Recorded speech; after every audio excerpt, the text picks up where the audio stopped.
Hi, this is the 44th edition of Physics 9.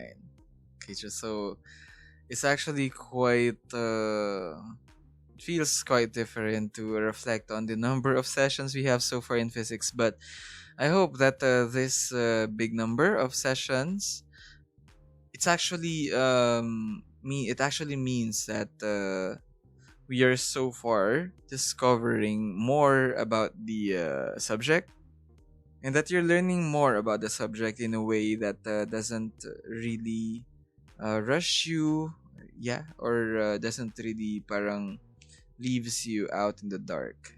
Okay, I hope that that is how you feel as well. Okay, so in this session, in the 44th session of Physics 9, what we have here are the following parts, and from the previous part, which was gathering information, we're already in associate. Okay, so lahat ng mga to under associate. The first one is a concept mapping activity about thermal energy. And then the second one is a discussion about the diesel engine. And then the last one naman is where you're going to be creating your own or parang reconstructing a schematic diagram of the heat engines. Remember that this is part of a series of sessions in Physics 9 where we are working on three learning competencies at the same time. The first learning competency is for you to be capable of constructing a model to demonstrate that heat can do work. And then the second learning competency is for you to be capable of inferring that heat transfer can be used to do work and that work involves the release of heat. And then the next and the last learning competency in this series of learning competencies is that you should be capable of explaining why machines are never 100% efficient. Now, these parts of this session are found on the 16th and the 17th page of the 23rd book of the fourth unit of the 7E based self learning module in Science 9, which I wrote for my master's degree. Let us now look back at this creation of mine, particularly dun sa pinakaunang part niya, which is a concept mapping activity on thermal energy. What you have to do is you have to complete the following table with the word or groups of words to make the concept maps thoughtful.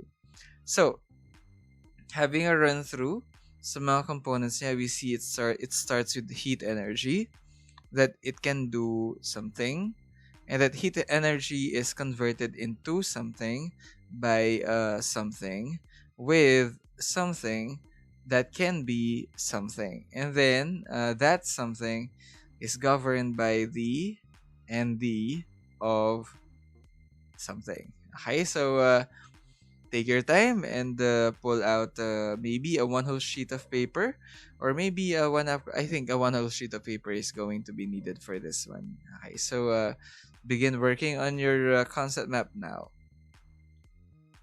Are you through? Okay, let us now check your work. All right, so heat energy can do work, and that heat energy is converted into mechanical energy by a heat engine with efficiency that could be thermal. Now, this efficiency is governed by the first and the second law of thermodynamics. So, yeah. I hope that you got all of these 1, 2, 3, 4, 5, 6, 7, 8 items correctly. All right. Let's now proceed to the second part of associate, which is a discussion about diesel engine. Do you know that diesel is actually a surname?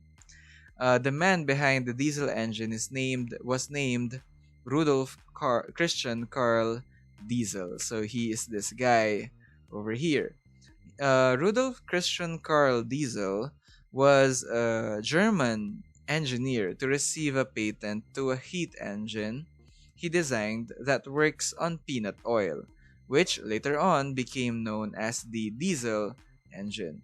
Now, his original design worked on peanut oil on August 10, 1893 and has been put to use since in vehicles as well as in electric power generators and then on agricultural machines. His engine has a relatively higher efficiency compared to the earlier forms of engines and turbines that were used during that time. Now, of course, the gasoline engine, as you can see right here, still holds the highest efficiency. Pero it's like technology kasi evolved from the steam engine to its turbine and then to the diesel engine. So it actually has moved already from a very low level of efficiency to a relatively high one.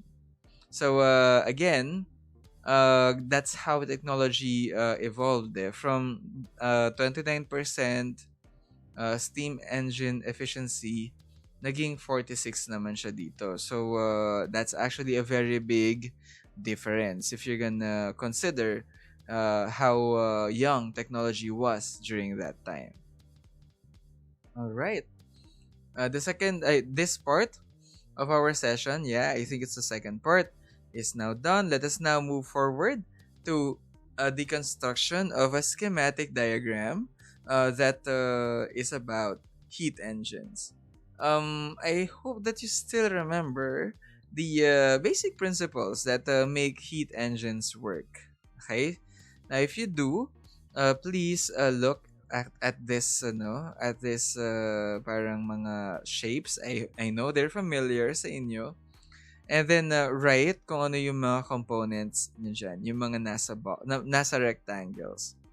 And then once you're through with this one, explain the schematic diagram of heat engines in your own words over here.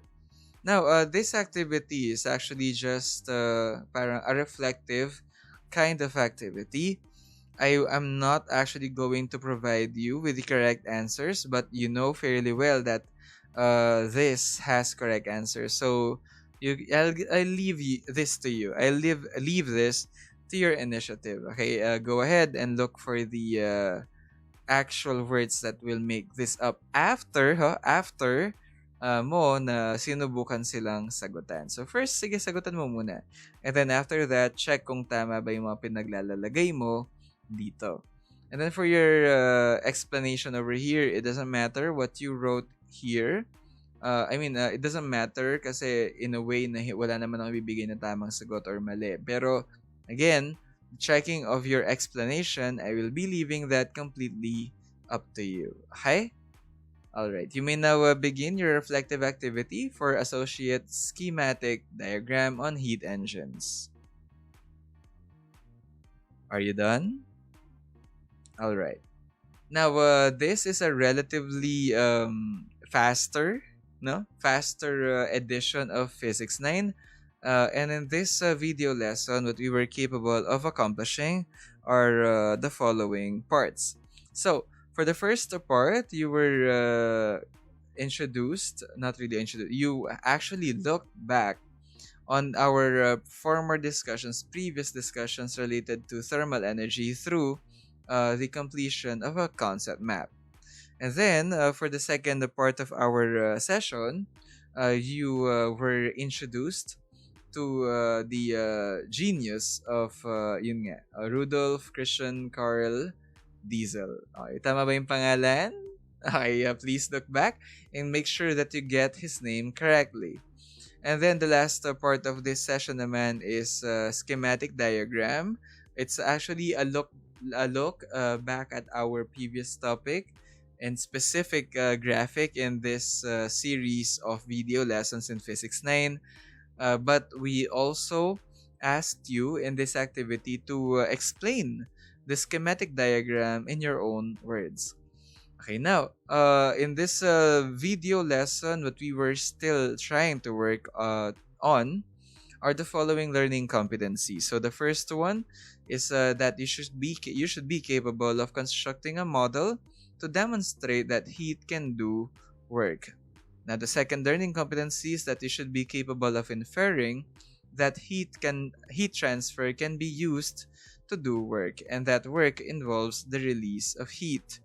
And then the last learning competency for this video lesson and this series of sessions for book number 23 is for you to be capable of explaining why machines are never 100% efficient. This is Sir CJ, and this is the 44th session of Physics 9. I hope that despite the big number of sessions for this quarter, you are learning, I hope, important things about physics, which I hope and I am actually believing na makikita nyo pa rin naman or kakailanganin ninyo as you progress through the grade levels. I hope that you are having a good day so far.